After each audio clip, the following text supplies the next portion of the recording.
Hello guys, so today we watch a replay of mine where I was playing the scene, right?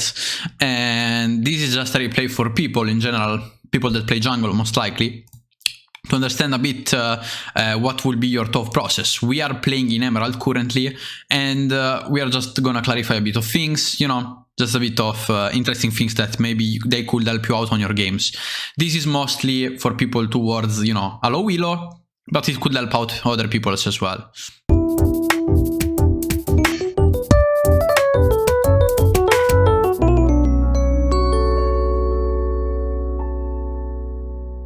So, we have Draven and Renata botlane, and they have Nyla. So already, when they have a champion like Nyla, you are gonna have bot Prio. You have Draven, and they have Nyla, so you're gonna have Prio.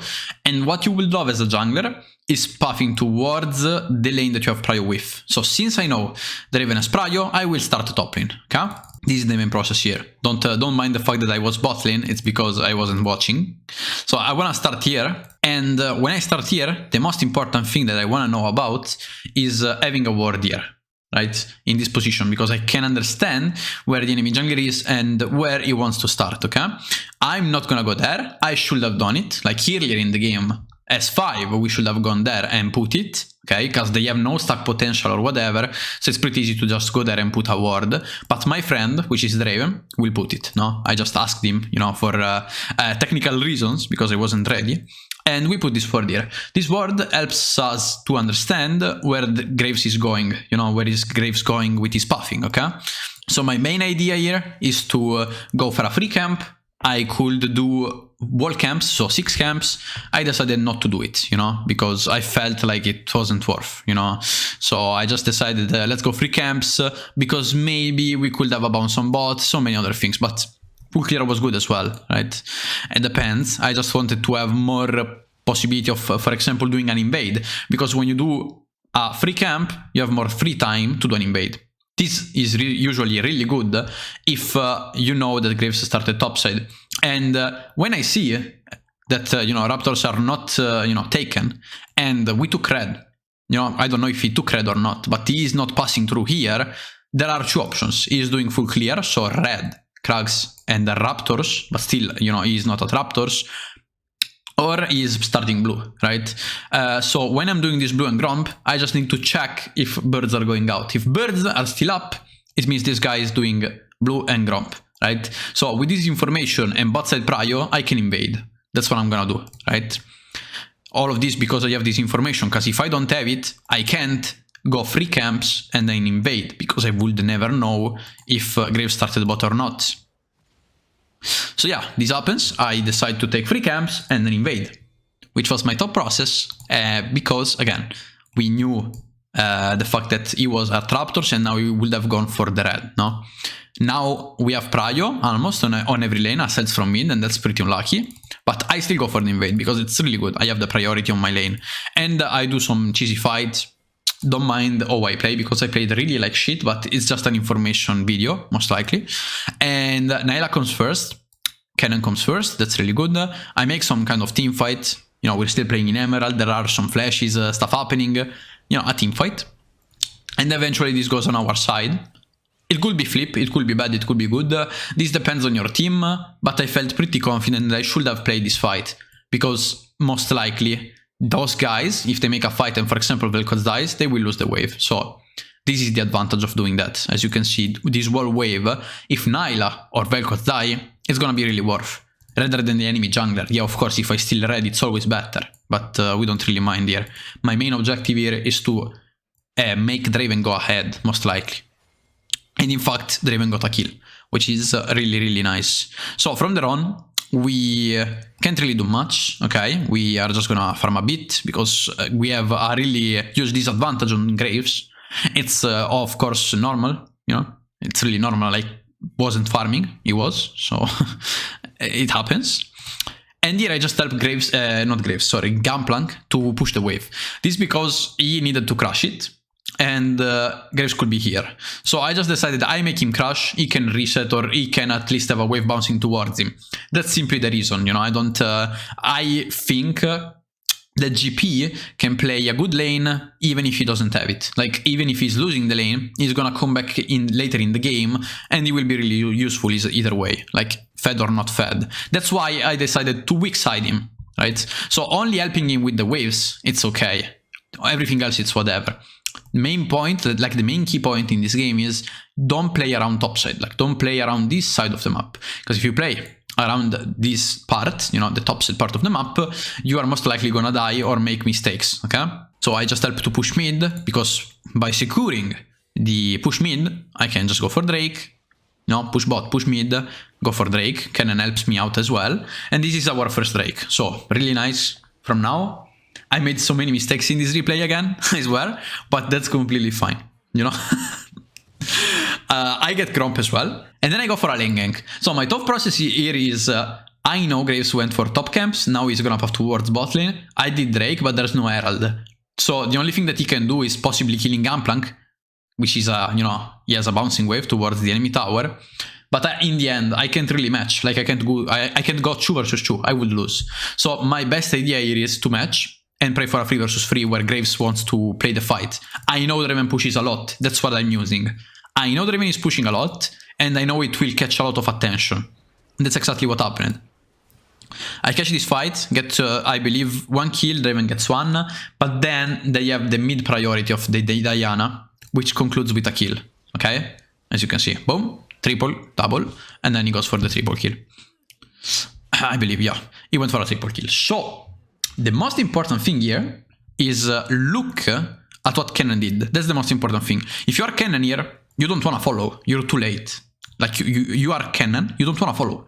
If you follow, you are gonna lose so much time. This is for a mid laner, but in general, why don't you just push mid and make a cross map play?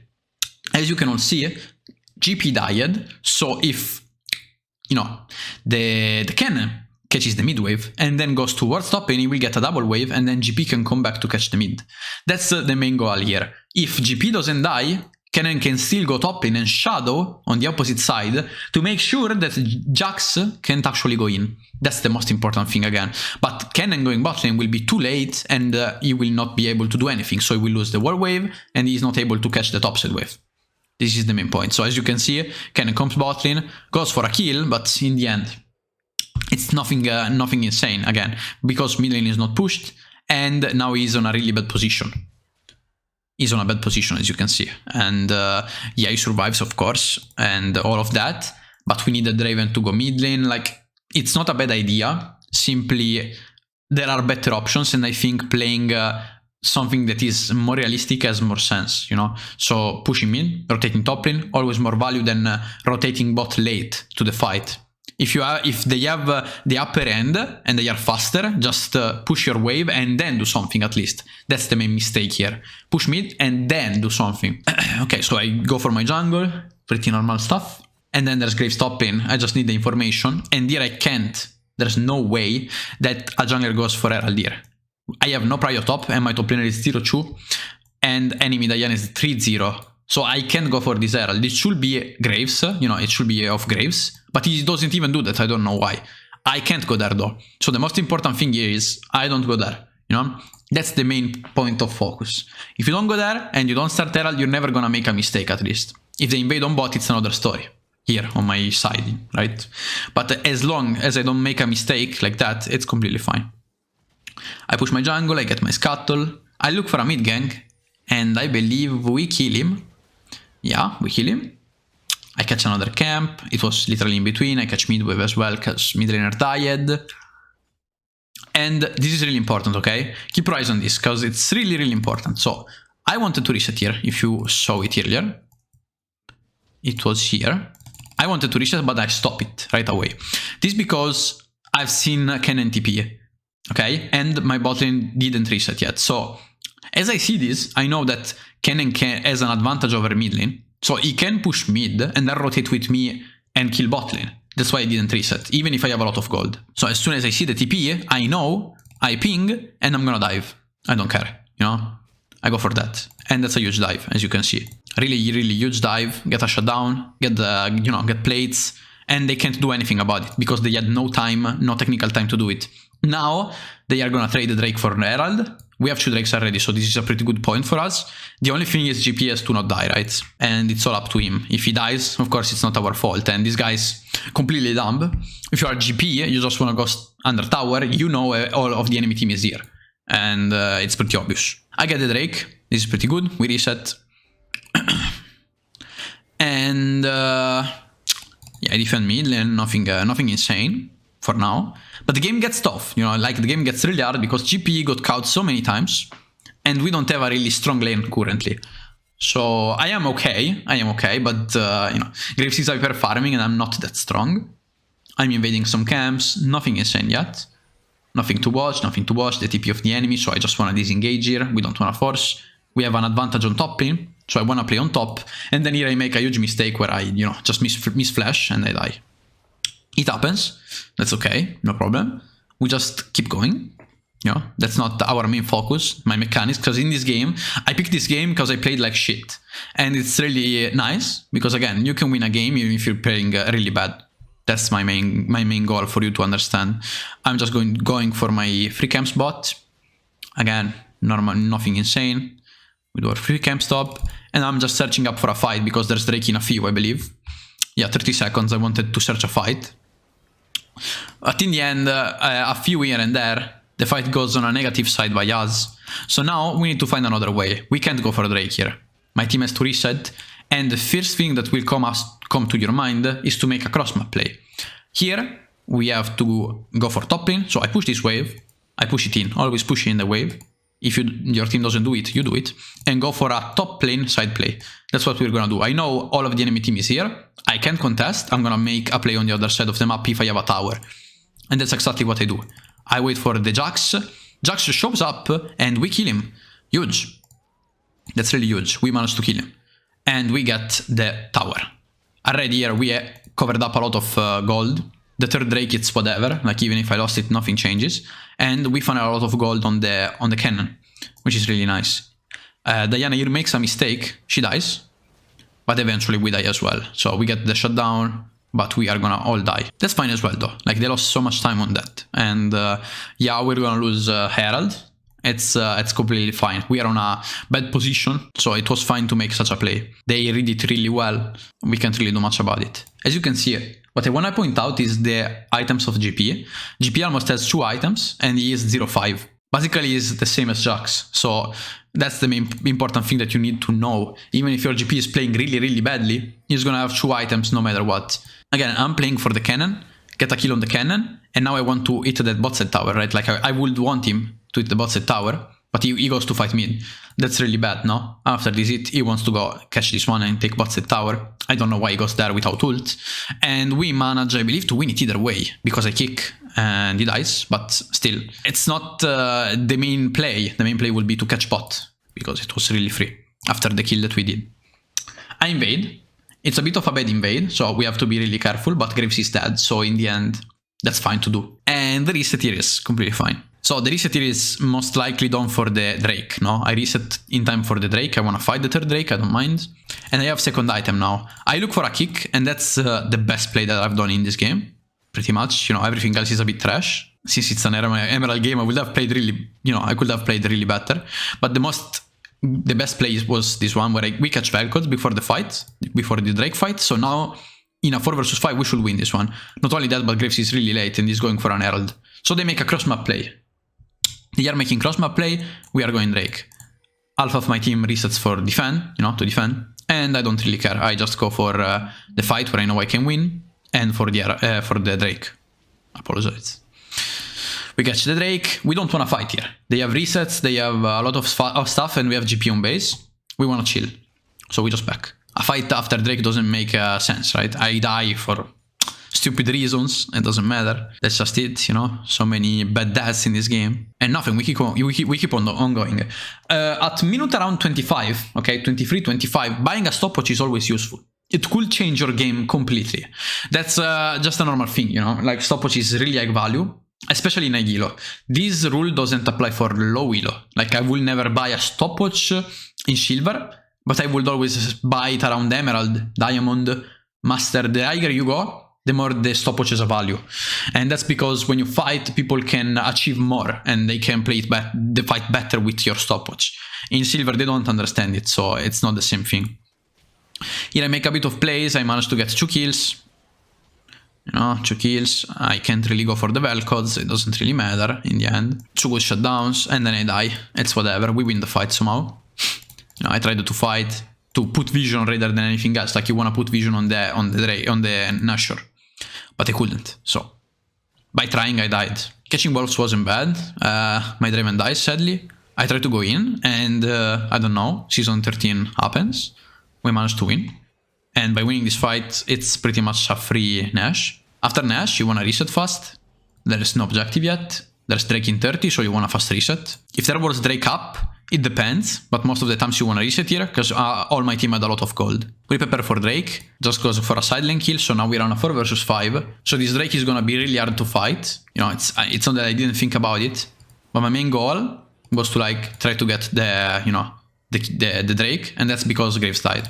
So Graves dying means I can take Drake, and I try. It doesn't matter. If Graves wasn't dead, we'll never do that, 4 versus 5, I would have always lost that. We fight there, stopwatch, get a reset, get 3rd item, and now we have 4 Drake. We are 3k up ahead, that's really good. We wanna aim now for towers, that's the main goal. So aim for towers, and the nearest towers that currently are top lane and mid lane. So we are focusing on the mid one, we catch it, perfect. And now we wanna also search for a kick, okay? Kick on mid lane, it's good, but it could be better to have a side laner here to push top lane. We would love to take top lane first. We have also Nashor, so playing double side would have been better than just going around mid. But I can't really tell my mid and top to go top lane. That's my main problem in this game currently. It's really hard to ping and tell things. But I know this fight could be a bit hard or flippy, so I'm gonna play it slow and not go too much deep. But in the end, I managed to fuck up, obviously. There was no way that I didn't fuck up, right? This fight was really bad, indeed. You just wanna take top lane, wait for the GP to push top, catch the top wave. All this fight should never happen. Game passes by, we're losing so much time. When you have Nashor, again, double lane at least in this game, and catch top lane, the top lane tower. I just want to go fast blue. I'm not going to waste more time on camps right now, unless I need to. We catch the mid lane, so it's such a bad fight on mid because no inhibitor. Now we can catch inhibitor, like they have no tower of the inhibitor, and then the game is over. So, pretty much, as you can see, it's all theory. I played like shit because it's the reality. But jungle is really strong once you understand enemy jungle tracking, which is the first thing that we did in in the video. So placing a ward, and then you can understand what to do afterwards. Like if you know the movement of the enemy, you also know what you can do as Lee or like as an enemy champion. That's the main focus that you want to have. What is your win condition as well? As you can see, we have GP that has 323 minions, 2-9, and he has full item. Like, why would you ever play for a GP if I know that he's not gonna go behind, right? And Draven instead is a champion that needs a lot of attention. He needs that because he's gonna push a lot. So, again, understanding that, I'm gonna play for a bot, and then for everything else, right? The pathing, the wards, all the stuff like that, and all the mistakes are pretty much fine as long as you don't die on a Drake timer, okay? Everything clear? Guys, I hope you liked this video, and I also wanted to tell you that I wanted to do a series where basically you send me your clips, okay, your clips of plays, and I was thinking about understanding the elo, the elo of the clips, but it could also be to give tips. So for example, you send us a clip and I tell you what you could have done better. I'm thinking about it, okay, because as coaches, like I can also call the other coaches and we watch them together and we tell you what to do better. It could be kind of funny. So I will leave the email in the description of the video. Thank you all guys for watching, and I hope this one helped out someone, Bye!